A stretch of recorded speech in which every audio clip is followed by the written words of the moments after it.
Good afternoon. My name is Grazyna Kozaczka, and as the director of the honors program, and on behalf of all our honors students, I would like to welcome you to our 14th annual Washburn Distinguished Lecture. This lecture series was established by Professor and trustee emerita Margery Pinet in honor of her parents, Reverend Gordon and Mrs. Dorothy Washburn. And we are especially privileged today because Professor Pinet is in the audience. So thank you very much, Professor Pinet.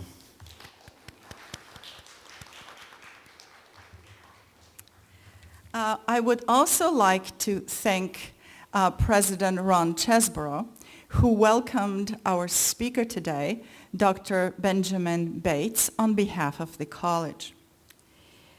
Professor Bates will be our distinguished speaker, will be introduced today by Jennifer Forward, who is a student president of the honors program. She's a senior, and believe it or not, she's a double major, so not only an honors student, but also a double major in psychology and criminal justice. Jennifer will also moderate the question and answer time module, whatever you want to call it, unit at the end of the lecture.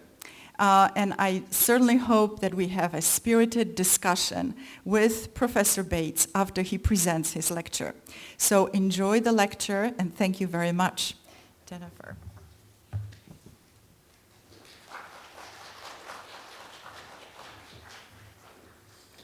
Thank you, Dr. Kozaczka, for the introduction, and thank you all for coming to today's Washburn Lecture. It is my tremendous honor to introduce today's speaker.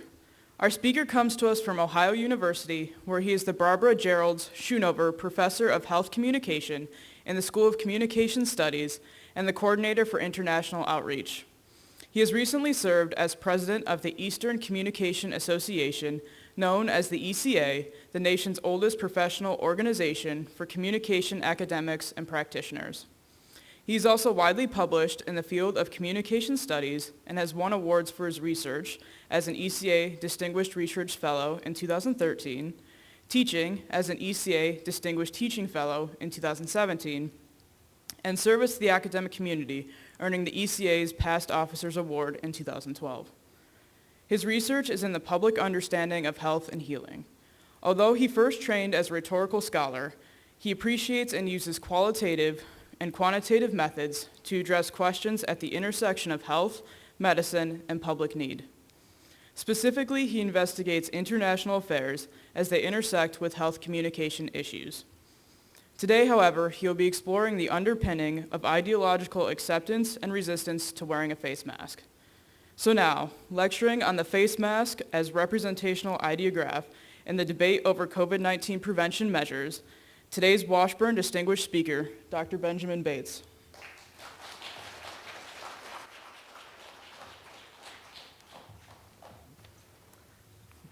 Thank you, Jennifer, and thank you all for being here. It's an honor to come and address you. And again, I'd like to thank the generosity of the donors to Cazenovia College for making events like this possible. And of course, for you all being in the audience, because you cannot have communication if you only have a speaker. You also need to have someone who is willing to listen and hopefully thereafter respond to it. Today, I will be talking about the face mask as representational ideograph in the debate over COVID-19 prevention measures. And I'm really glad to see everyone here is wearing their mask, because we know that we can stop COVID-19 if we come together and adopt several simple prevention measures. Whether it's things like social distancing, it's things like hand washing, getting our vaccines, and wearing our face masks when we're out in public, whether we're vaccinated or not, we can work together to stop this virus. But not everybody seems to agree that we should be wearing our face masks. There seems to be a lot of discussion and debate over whether this is an appropriate thing for us to do. In a Gallup poll that was taken in August of 2021 among 550 adults, big splits were found in issues that are related to prevention of COVID-19 and masking. As you can see on the chart up here, Overall, there is a great deal of support for localities being able to have mask mandates. That 94% of the adults who were polled in the Gallup poll agreed that localities, towns, universities, and the like should be able to require face masks to be worn. However, when we break this down by political affiliation as a crude way to discuss what ideological differences exist in the United States, we see that Republicans are far less likely to support the ability of localities to mandate masks for people, while Democrats are much more likely to support the wearing of masks as a local mandate. We find a similar split when it comes to requiring children and teachers to wear their masks in schools, and we find a similar split in whether people believe that masks are effective or not. And this split is not just related to masks, but masks become a useful touch point for how people generally feel about issues related to COVID-19 prevention. The next week, Monmouth University did their poll, running from September 9 to 13th among 802 adults, and what they found was that we find similar splits. That when we find out if a person supports requiring vaccination for school teachers, for healthcare workers, for government contractors, and the like, their beliefs about COVID-19 prevention tend to cluster together. They tend to have the same answers on whether vaccines should be required overall and in these specific contexts, along with whether we should be able to require people to wear masks. These things go together as a set of associations. Now, why does a piece of cloth, why does something that you put on your face become a political issue? And this is the core question that I am going to be trying to explore today. That why is it that this piece of cloth, a thing that has no meaning in and of itself, becomes the touchstone or the cornerstone for a complex political debate? And here is today's core argument. So if you need to write a paragraph summary for your extra credit, or you need to take a selfie of yourself with the core argument for today's paper, this is what I'm going to be arguing for today. That the face mask operates in contemporary politics as a representational ideograph. That is, it has a set of synchronic and diachronic associations of the face mask that position it as a contested object in our contemporary political system. And opposing political factions are going to fill that object with meaning in order to be able to support their political position. In particular, I'm going to be focusing on how conservatives have deployed various associations of the face mask today, and less of things that come from the left, because frankly, the conservative arguments are much more interesting these days. To be able to get to this, I need to provide you with a couple of definitions. So let's talk about the core term that is deployed in here, the ideograph. An ideograph was defined by the rhetorical critic Michael Calvin McGee as an ordinary language term that is found in political discourse, that it's a high-order abstraction that represents commitment to a particular but equivocal and ill-defined normative goal. That is, we have a series of terms that are used politically that don't have meaning in and of themselves because they're not concrete objects that we can point to, right? That you cannot put an equality or a liberty or a property or a rule of law or something like that in a box. It's not an extensional property where you can say, this right here is an equality. This right here is a rule of law. Instead, the term doesn't have a specific referent, like things that we point to in the everyday world. Rather, each term refers to an abstraction that can have many different meanings that depend on the context in which those terms are deployed. And it's in the mutability or the flexibility of each of these terms that gives the term its rhetorical power, because people who are arguing from different sides of different political positions value each one of these terms, but they fill the term with different meanings from one another. Thus, they're all agreeing that equality or rule of law or property or liberty or any of these other ill-defined normative goals are things that we value. But what that value is, what we're actually arguing for, is a lot less clear. And if the definition of a term like equality or any of these others can be stretched to fit or include a particular act or condition, we can mobilize public support for that act or condition, and it will likely be stronger than it was previously. Let's unpack these different parts of the ideograph, though, that we defined in terms of it having synchronic, diachronic properties to it as well. These ordinary language terms that we fill up with specialized meaning when we have contest over them are because they have at once synchronic and diachronic associations. A synchronic association is how one of these terms gets put together with other things to give it meaning by that particular speaker. In her article examining how Republicans used the rhetoric of family values in the 1990s, the rhetorician Dana Cloud looked at the synchronic associations of family values.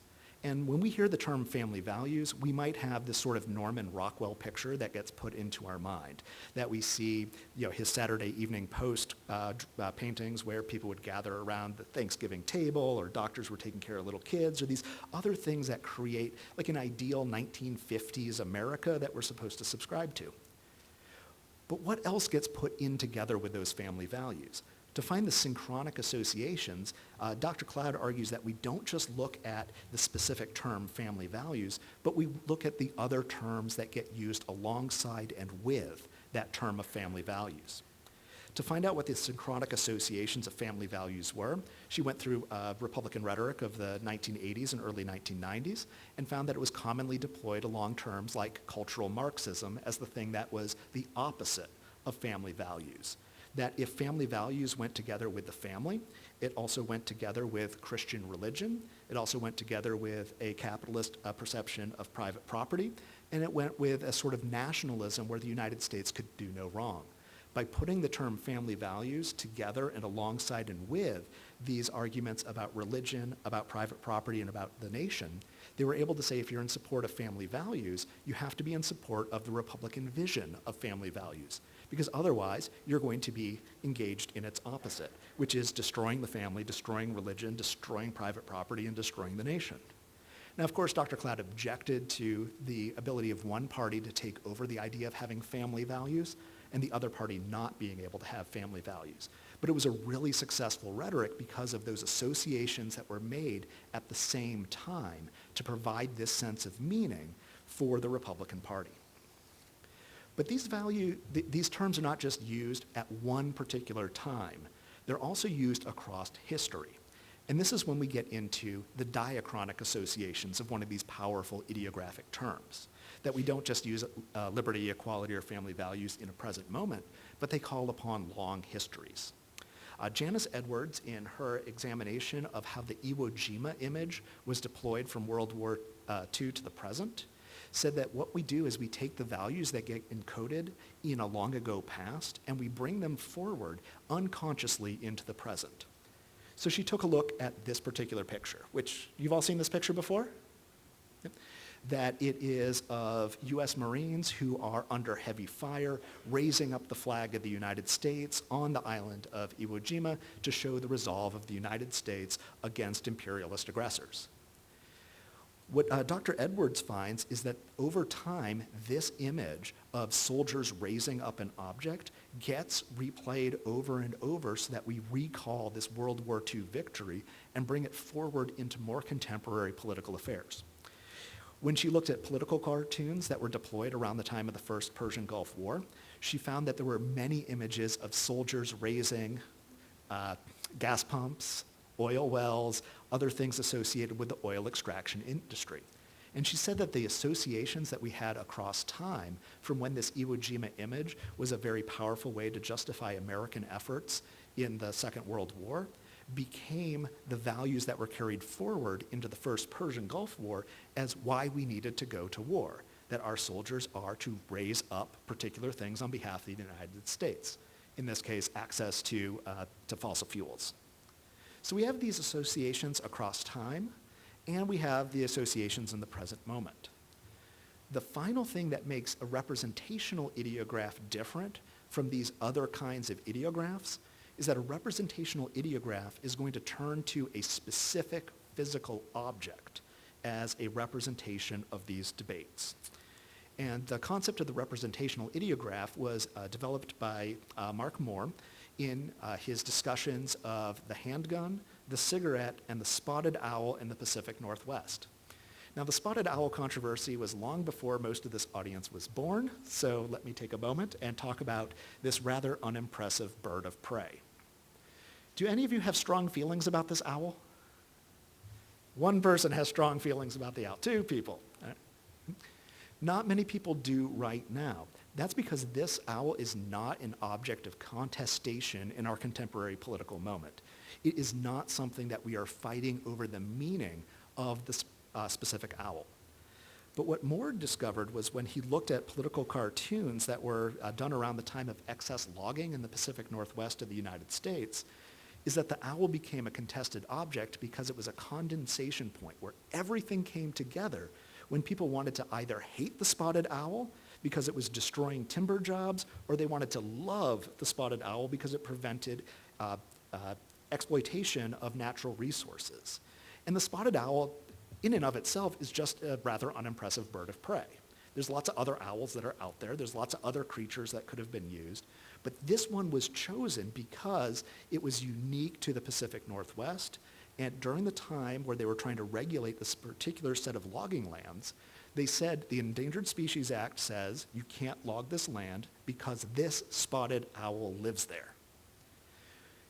And it became loaded with everyone's side of this political debate, that the people who were on the side of industry would create cartoons like the one you see here on the left, where the spotted owl was what was preventing loggers from being able to have jobs.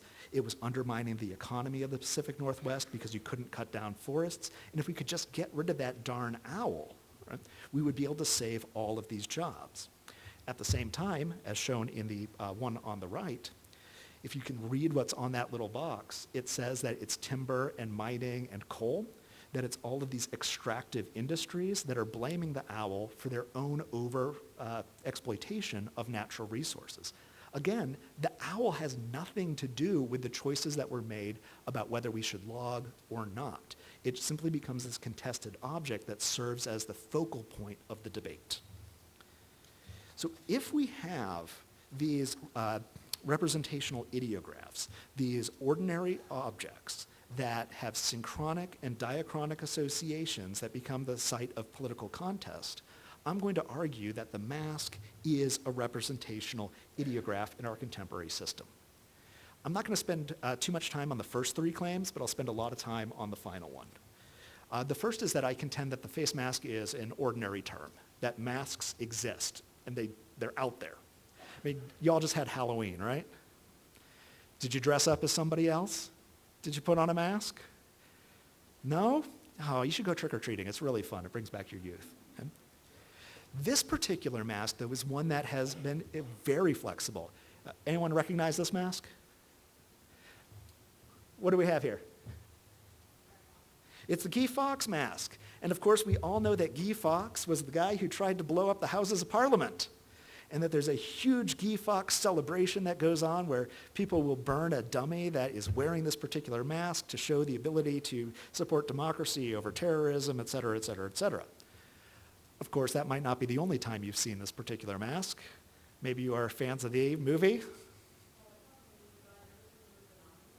Yes, the group Anonymous. Particularly when they bridged over into the Occupy Wall Street movement as well, that it became a symbol not of acceptance of democratic parliamentary authority, but the rejection of authority over others. It is an extremely flexible term. And of course, what I was going to jump to was the movie V for Vendetta, which many people are nodding, right?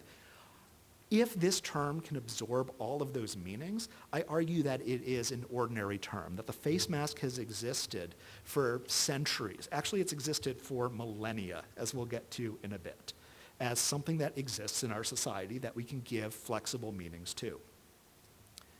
The second thing that I would say is that the mask has become, in our contemporary political society, a contested term.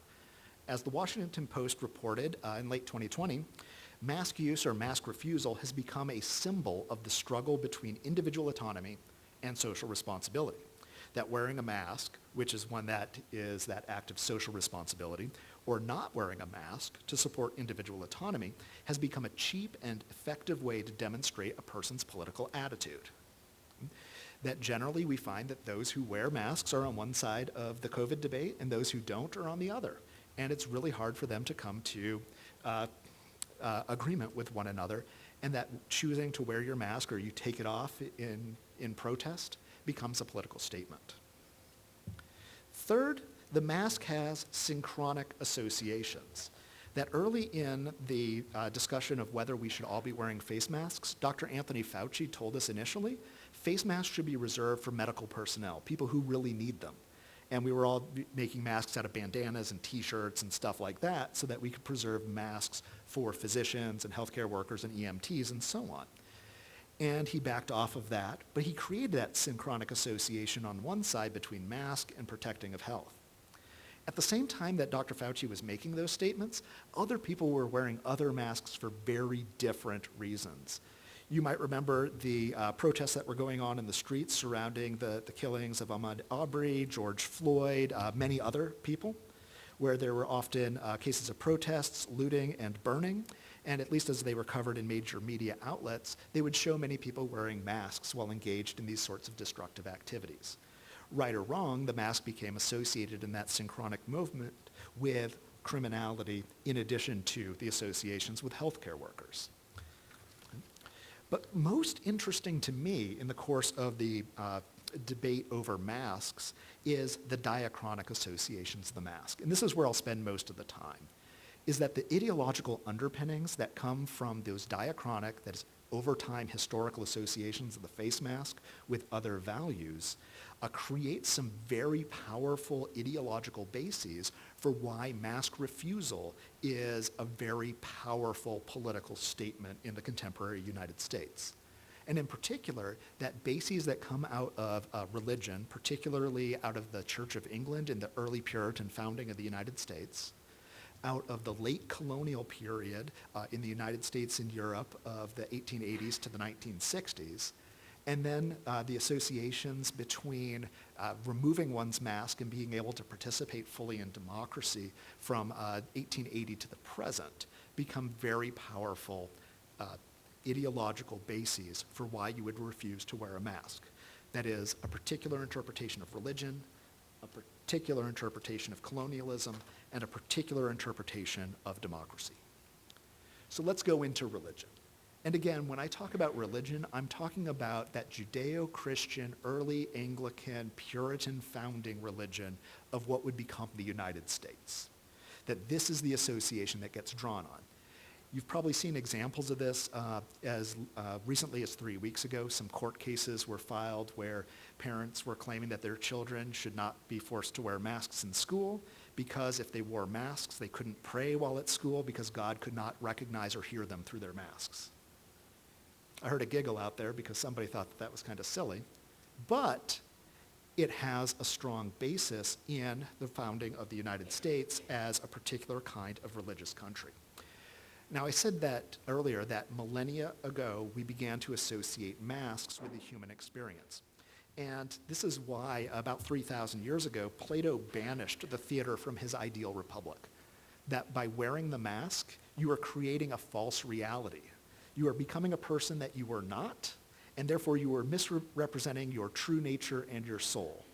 The early church father Tertullian also denounced the use of masks, and Augustine also denounced the use of masks because they separated us from the condition in which the Creator made us, that we don't look like who we are when we put a mask on our face. It even got to the point where the church, the Roman Catholic Church, banned all actors from taking communion because they were participating in a misrepresentation of themselves through costuming, through masking, and through drama.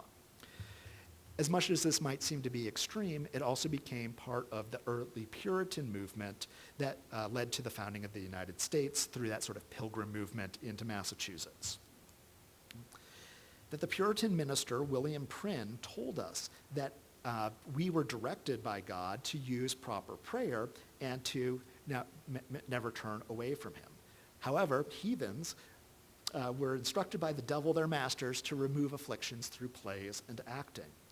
The association of wearing a mask, of wearing makeup, of wearing a costume, and all of these things together led the Puritan minister, William Prynne, in 1633 to say that these wanton gestures and amorous kisses, these false compliments and salutes, meretricious, meaningless songs and speeches, lascivious, whorish actions, and so on and so on and so on, were things that created a separation between ourselves and our Maker.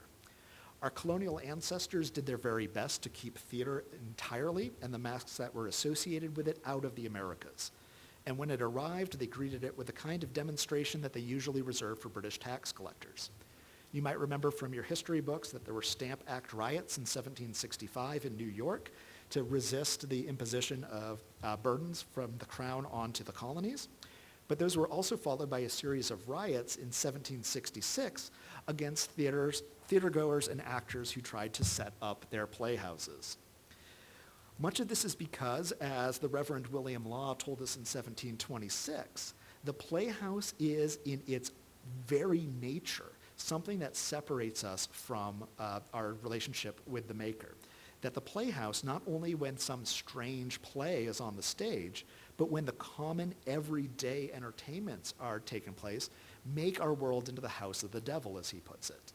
And just as the church is the house of God, anything associated with the theater for these Puritans and these early Protestant ministers in what would become the United States became associated with sin.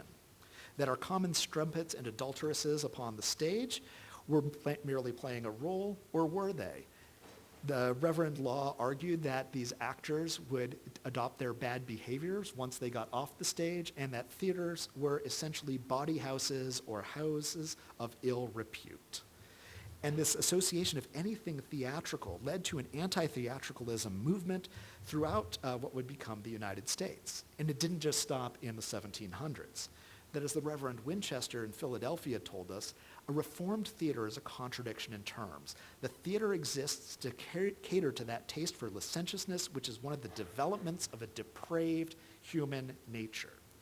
And throughout the 1700s and 1800s, up until about 1920, there were many, many priests and ministers who would object to any kind of theatrical performance, always coming back to that Platonic idea that a mask separated us from our actual nature, that if you pretend to be something that you are not, you cannot be as you were intended to be.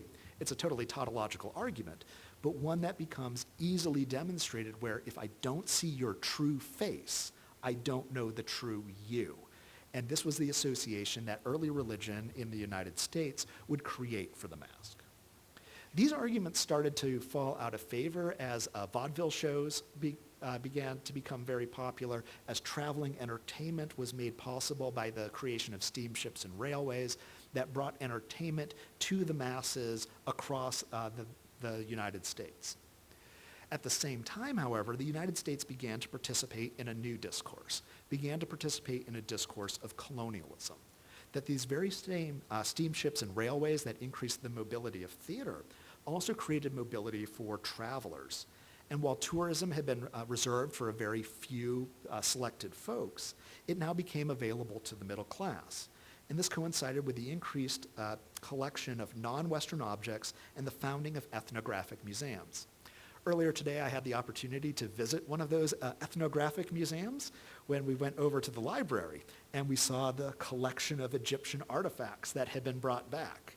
And this kind of traveling to go out and collect this stuff was part of the United States' involvement in these colonial movements. That following the Spanish-American War, the United States now had its own possessions and colonies to control, as it would, actually up until the present. We still have Puerto Rico and Guam and a few other outlying places. The other thing that was super creepy that happened was in the 19th century, we saw the beginning of the Industrial Revolution.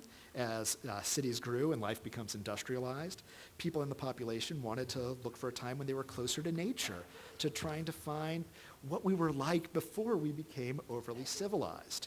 And this corresponded with a fascination with the other, with particularly African peoples who were stereotyped as wild, dangerous, cannibalistic, uneducated, hypersexual, and in particular, as shown here, practically inhuman. Now, we know throughout the colonial experience that people were treated with violence and with dehumanization. And one of the things that was done in the United States and Europe was the creation of so-called human zoos that sprung up across Europe and in the United States. People of color, particularly people of African descent, were put on display in these human zoos in their so-called natural environments. These exhibitions were not anomalous, they were not super rare. They were massively popular. They would draw in millions of visitors, and they were housed at all of the world's fairs, where you could go and you could see these strange, strange people. The last of these exhibitions was held in 1958 in Paris. However, the last one that was planned was a human zoo showcasing an Ivory Coast village with inhabitants who were contractually obligated to wear masks but also be topless. That was planned in France in 1994. This is not an ancient discourse.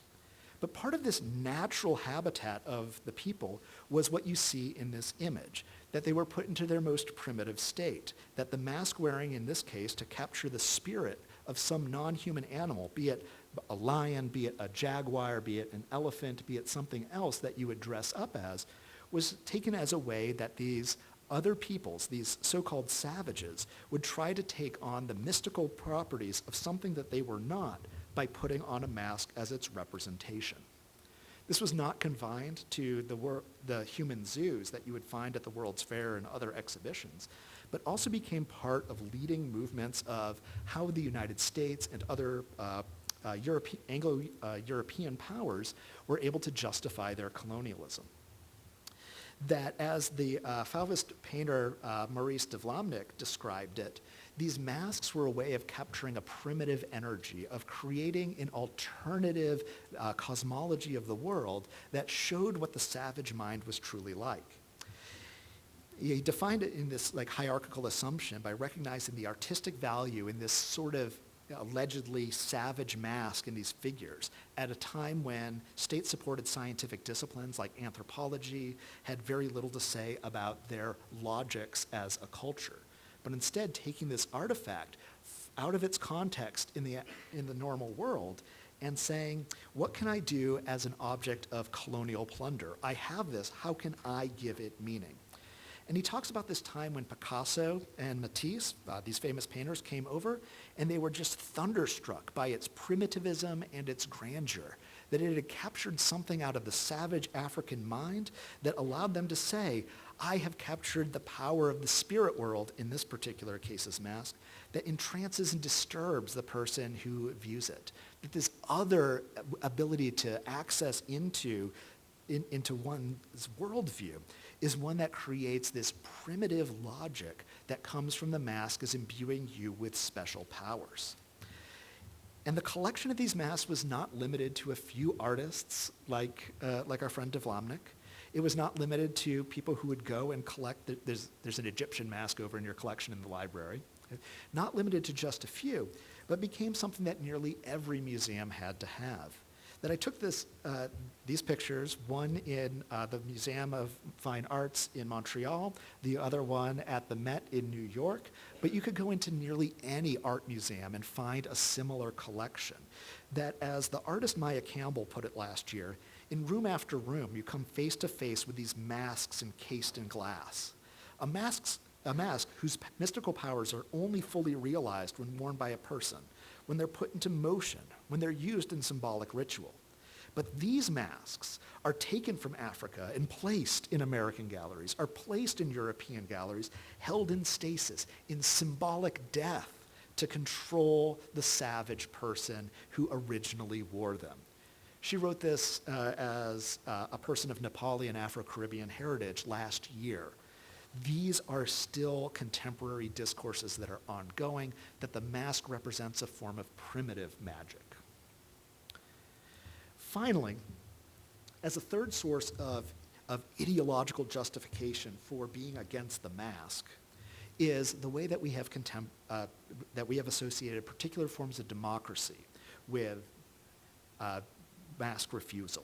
And this primarily comes from masks as they are related to the anti-Klan statutes that began in 1872.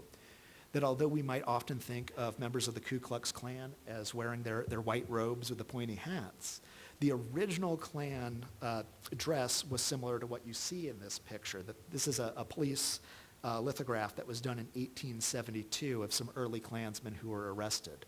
That the only purpose for wearing the mask was not so that you looked like the other members of your particular clavern, but so that you could hide your face from retribution, so that people would not know who you were, merely by seeing you when you committed these illegal activities. There was a great deal of contestation over whether one was actually allowed to wear a mask or whether a mask was a political statement that should be protected as a way of being able to make a political statement, and that you should be able to make your political statements anonymously, and that you should be able to be protected by your mask versus other people who said that you should not be able to wear your mask because wearing a mask undermines our commitment to work together in a democratic society with free dialogue. And a series of court cases that stem from those 1872 anti-Klan mask statutes up to the present show that the mask has long been associated with criminality as a way of undermining participation in democracy. In an early case in 1927, the Supreme Court in the city of Pineville versus Marshall argued that if everyone is permitted to go disguised on the streets of a city or town, the innocent and the unwary may fall easy victim to the criminal and the vicious, and police officers will be powerless to afford protection unless a crime is committed in their presence and the offender is then seized. That is, if people are able to go about town with masks upon your face, they can beat you or rob you, and you'll have no way of identifying them, and the police officer will never be able to arrest them. That it becomes the first time that the Supreme Court said that wearing a mask means you're probably a criminal. And you'll see this theme come up through other cases that come before the court. In Broderick versus Oklahoma in 1973, the court argued that bans on masks seek to proscribe conduct. They don't seek to proscribe free speech. And that conduct of wearing a mask, even if it's a sort of expression of your political identity, falls within the scope of otherwise valid criminal laws that reflect legitimate state interests in maintaining comprehensive controls over harmful, constitutionally unprotected conduct. That is, you are not allowed to burn crosses in people's yards. You're not allowed to threaten people with violence. These are constitutionally unprotected, and the state has a legitimate reason to make sure you don't do those things.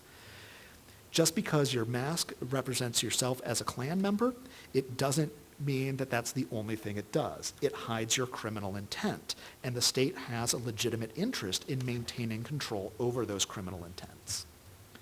Even when given a chance to reconsider this position 3 years later in a case that involved wearing an armband, in the case of Buckley versus Vallejo, the Supreme Court said that if there was no impermissible reason for wearing a particular garment, in this case an armband protesting the Vietnam War, you could not make a law against it.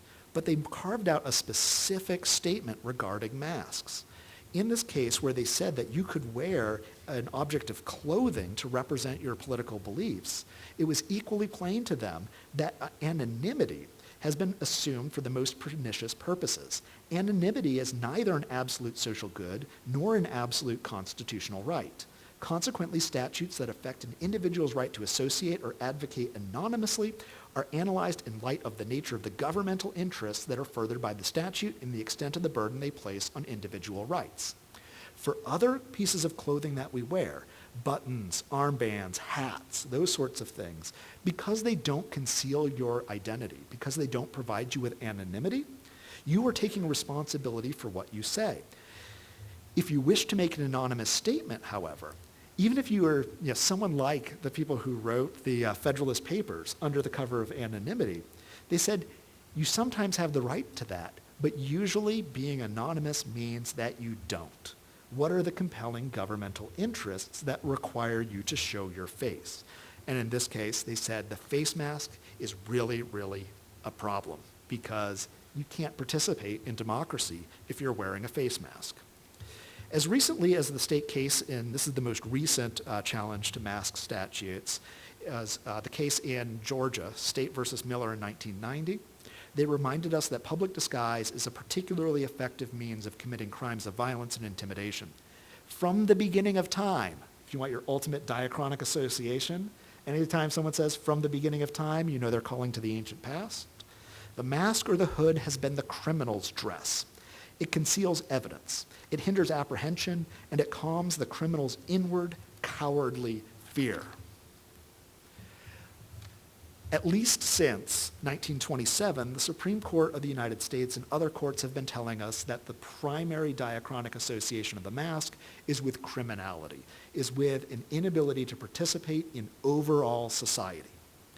So we bring these three diachronic associations together in contemporary conservative rhetoric. Masks disguise one's true form is one of the arguments that is deployed consistently in our contemporary debates over face masking. That calling on these older religious arguments going all the way back to Plato, the idea that the mask disguises your true form prevents you from being your own self.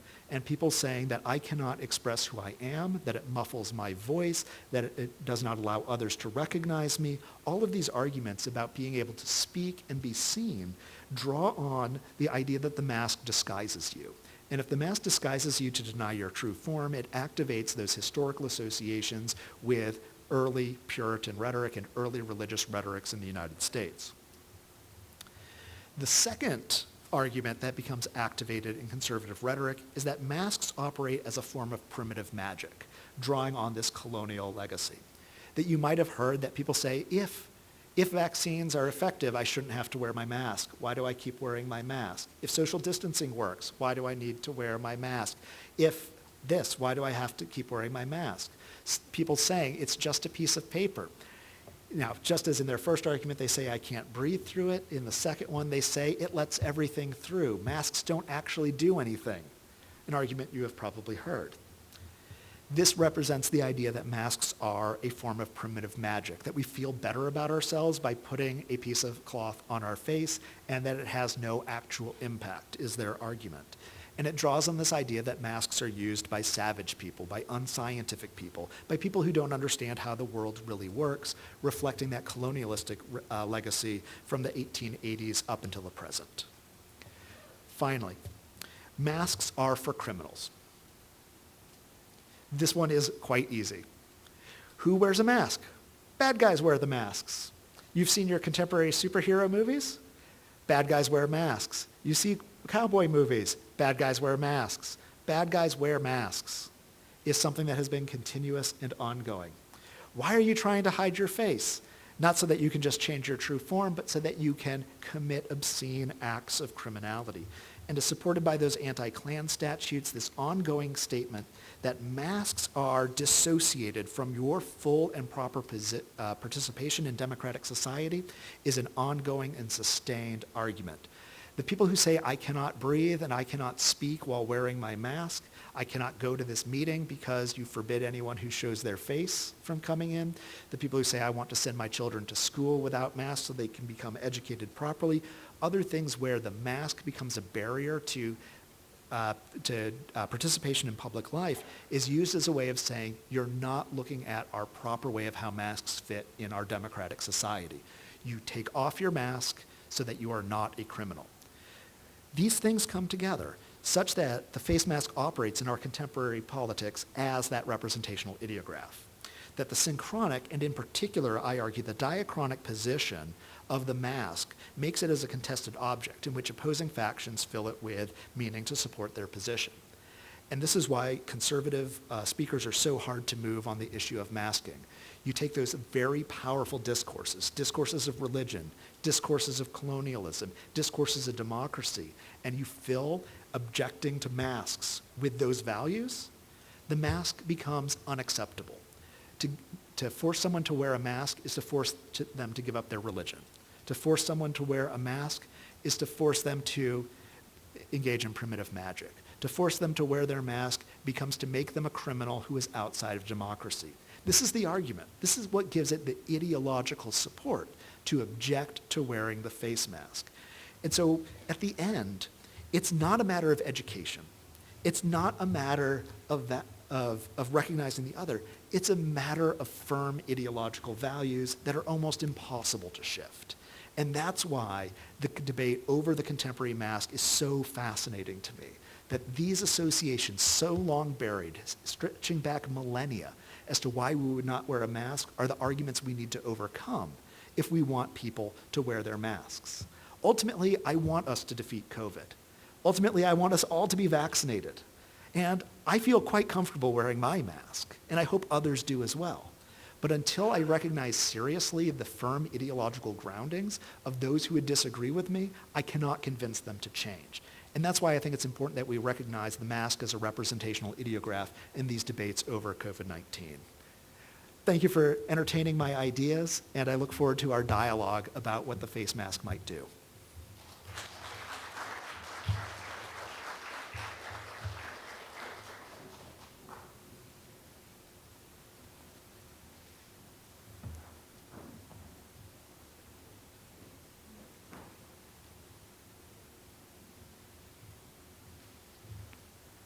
All right, thank you, Dr. Bates, for your lecture. I definitely learned a lot. It was very interesting. So now we're going to have a little bit of a question and answer portion. So I'm going to actually pass off a microphone to one of these ladies down here. And if you have a question, raise your hand, and they will get the microphone to you, and Dr. Bates will answer it. So, one second.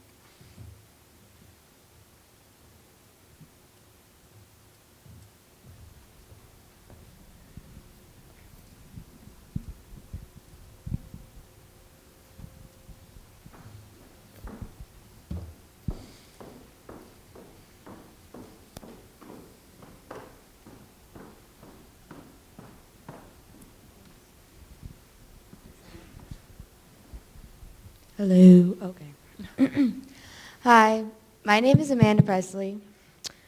So my question is, when you were focusing on the topic of the Ku Klux Klan and masks, and also the other conclusion that masks are associated with criminality, it leads me to talk about the relation that how could an organization have their symbolism in their costume as something that they associate with criminality and something that they profile the minorities that they focus on in the first place at the same time. Like, it seems like a very double standard correlation there. So I wanted to know what you thought about that. So I'm not an expert in constitutional law, so I'll defer a lot of those arguments.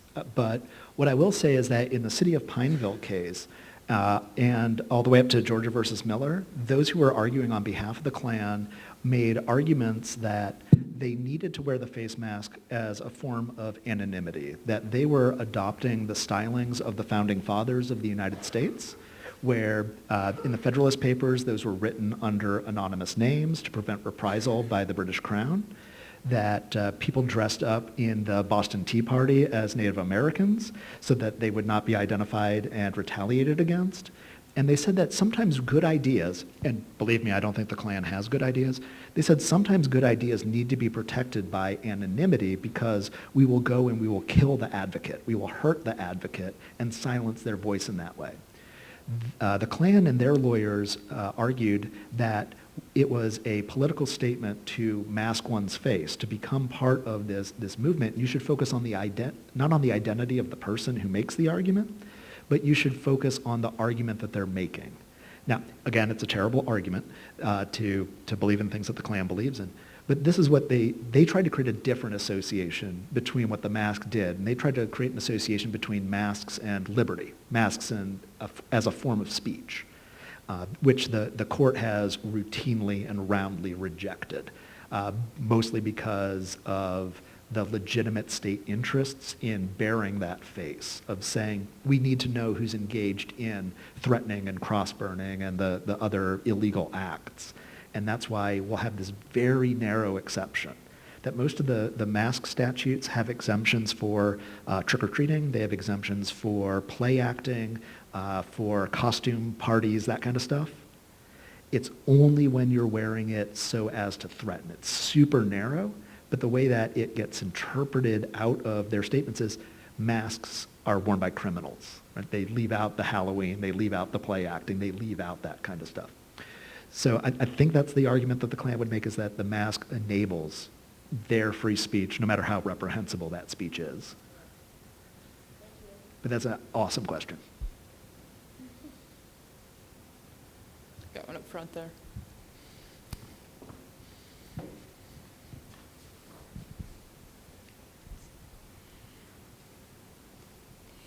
If mask wearing is centered in the values of these 3 points particularly. Why is there so much ambiguity in people about their mask wearing and about whether others should be mask wearing? Yeah, so if these are the 3 values, they get condensed in conservative rhetoric, which I said is the more fascinating part because it has these long, ongoing historical associations. These are really charged powerfully and politically, and people may not be aware that these are the justifications for why they're refusing to wear the mask. But they sort of, when you read newspaper accounts or you see the TV interviews with folks who are refusing to wear masks, they'll often mention things about freedom, or they'll mention things about voice, or these things. So the values are implicit in what they're saying. For those of us who choose to wear the mask, we fill it with different, definitely different synchronic things that are happening at the same time that will put the mask together in this moment with preserving health, protecting others, social responsibility, these sorts of things. But those of us who are in favor of wearing masks don't have these same long, ongoing traditions in which we can place what we're doing. I mean, we can try to say there's a long history, at least since Lister, of physicians and other health professionals wearing masks so that they don't spread germs. But that doesn't go back 3 millennia. We might be able to point back to the plague doctors, and you've seen them with the hat and the nose thing and all that kind of thing. We might say we've known for a long time that masks prevent disease, and we're starting to make some of those diachronic associations.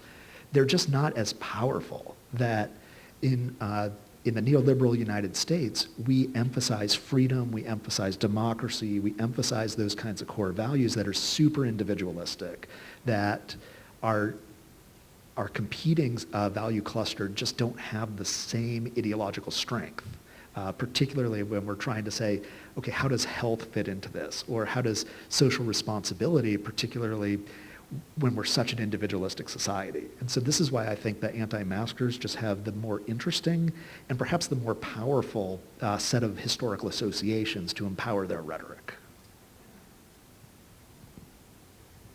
In the back, Courtney. Straight back.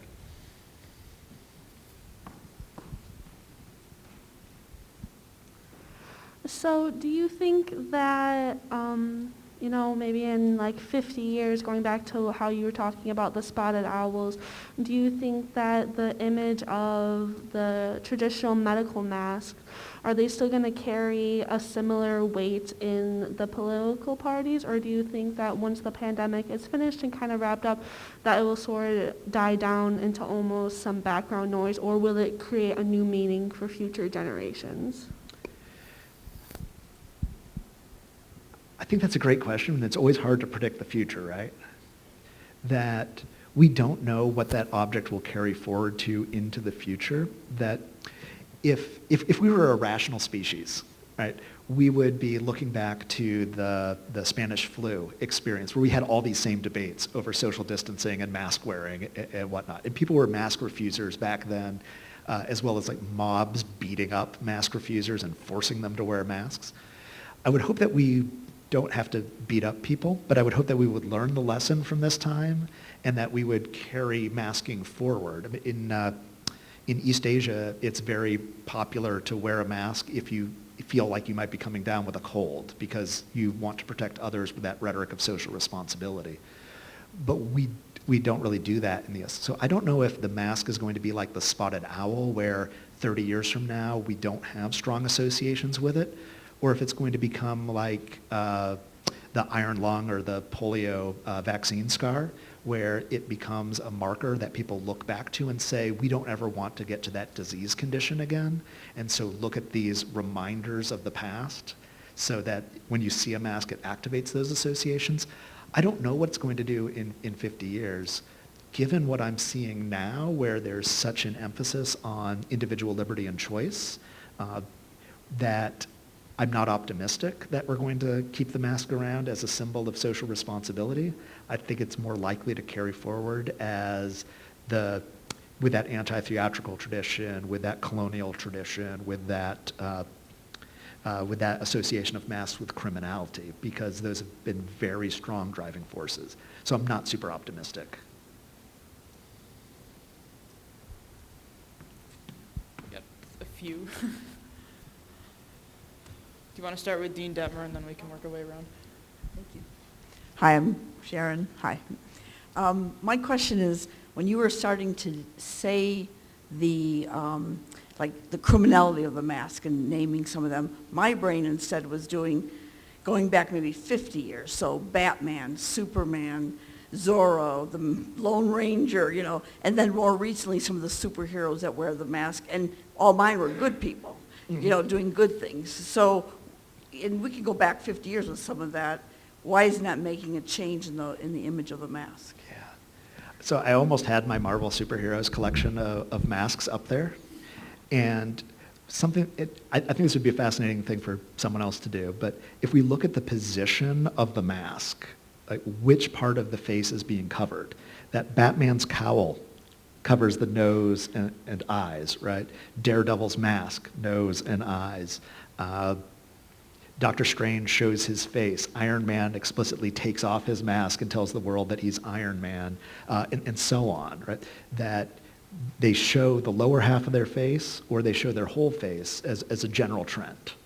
And if we look at the bad guys, Victor Von Doom, full face mask on all the time. Destro from G.I. Joe, silver face mask. Cobra Commando, full face mask. Lots others. The lower half of the face is covered. And I think there's something about the top versus the bottom, and I think it's that association of voice and democracy and that sort of thing that gets us into the criminality of covering the lower face. There are, of course, exceptions, right, that are out there, and I think that's a really complicated topic that I'd like to unpack. Right? But I think there's something about the difference between the eyes and the mouth that makes a difference here.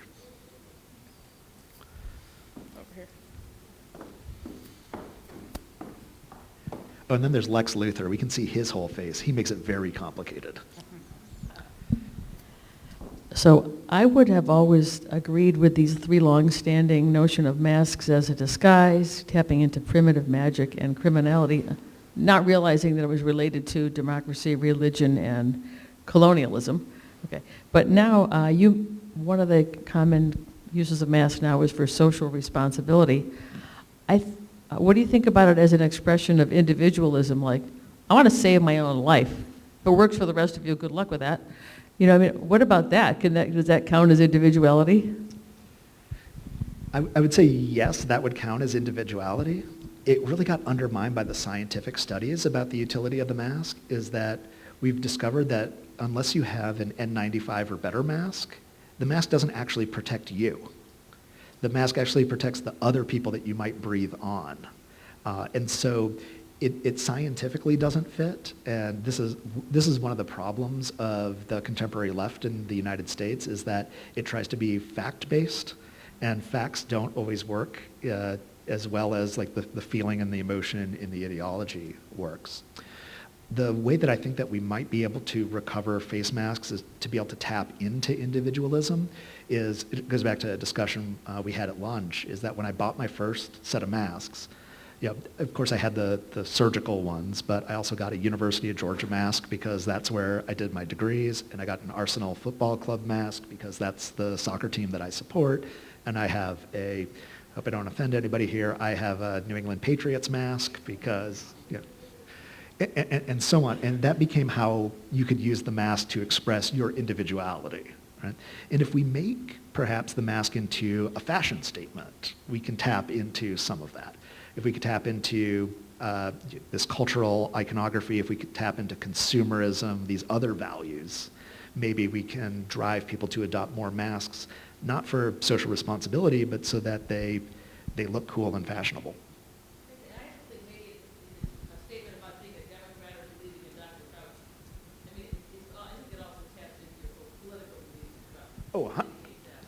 Oh yeah, the political beliefs, that split that I had between the Republicans and the Democrats at the very beginning, this all gets associated together.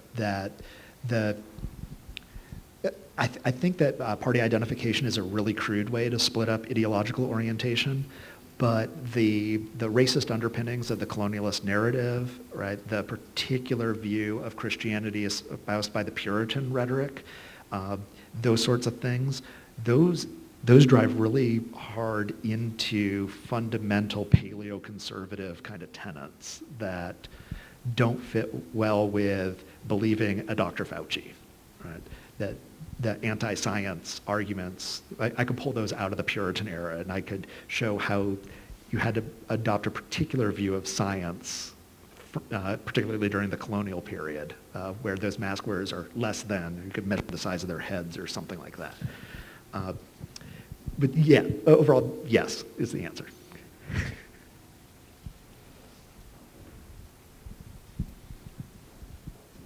So you touched on this a little bit in a previous question, but I'm wondering, with the basis of this argument essentially having so much history, how do you even begin to counter it? Like, rather than seeing like the opposite argument, you're saying that we should create a new argument, like have them see different values in it? Like, what do you realistically see in recovering masks? Well, to recover masks, I think realistically, we can try a science-based argument, right?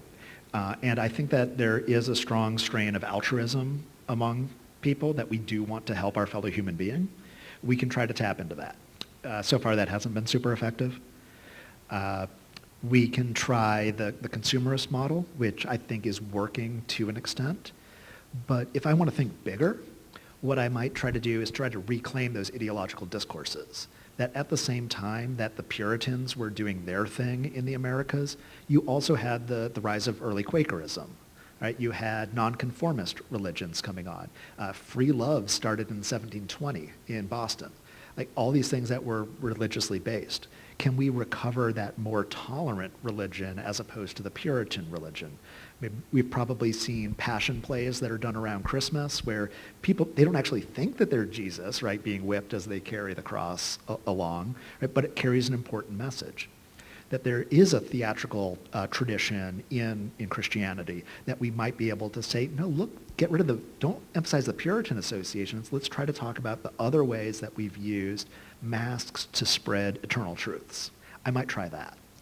Right? When it comes to issues of colonialism, I would probably try to broaden the peoples who wear masks, that it wasn't just African peoples or Asian peoples who wore masks, but we can find masks in Ireland, we can find them in Germany, we can find them in France, we can find them throughout Europe.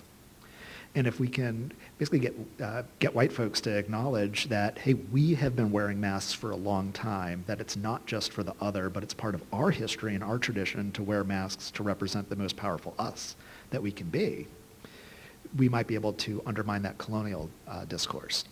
The one that I think is the most challenging is that association between masks and criminality, because it's just so prevalent. But I think that we have other figures who wear masks, not only the superheroes who wear the upper mask, but we can show physicians who have worn masks for a long time. And for every bad guy cowboy movie that's out there, bandanas are worn over the face by the good guy cowboy in the same movie. And can we show those kinds of representations that are out there that show truth and justice on the side of the mask? And so the most effective thing, and this would take a lot more work, is to take those discourses and try to invert them. I don't think we've tried that hard enough, and that might be a pathway that we can go forward with. Okay. Sorry, Courtney, but we have one all the way in the back.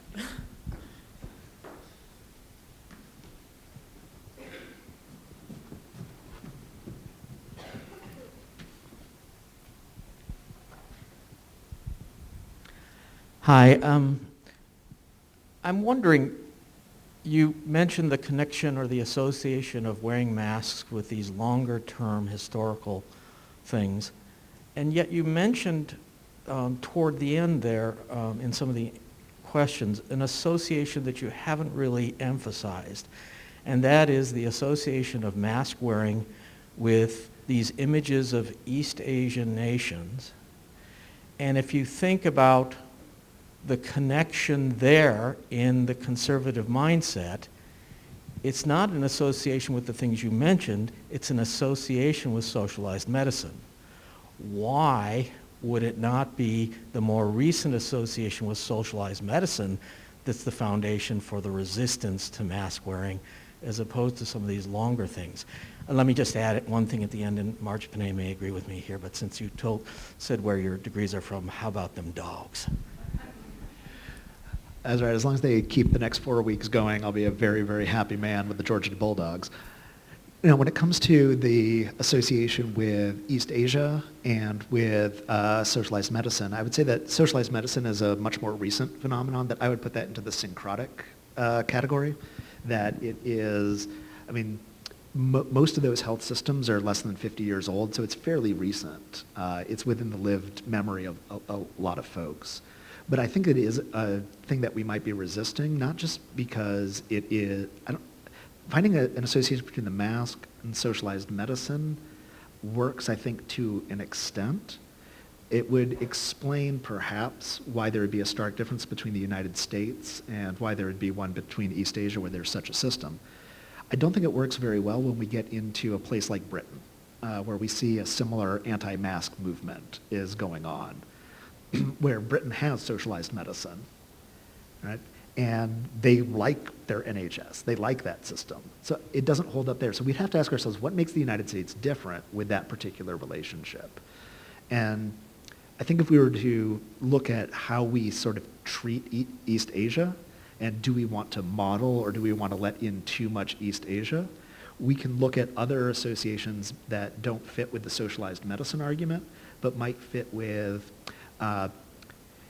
you might remember the panic in the 1980s when the Japanese were buying like all of New York City, buying all the real estate, and there was a big panic about this invasion, that there was a whole lot of stuff in the 1970s about how Japanese cars were undermining the auto industry in the United States, so we don't want to bring in Japanese cars. So we don't want Japanese money, we don't want Japanese cars. If you want to expand further to East Asia, you look at the Asian Exclusion Acts, of the Chinese Exclusion Act of 18-something or other, right after the railroad got built. They're like, okay, they built the railroad, get rid of the Chinese. There's a strong anti-Asian history of how the United States operates itself. We could go to Korematsu and the internment of Japanese folks, like all this kind of stuff. And I think we might have a longstanding cultural suspicion of East Asia that has been in the United States for the past 150 years. And that might be a cleaner explanation for why we don't adopt masks the same way Asian folks have adopted them in Japan, China, Thailand, and so on. It's an interesting argument, though. Any other questions?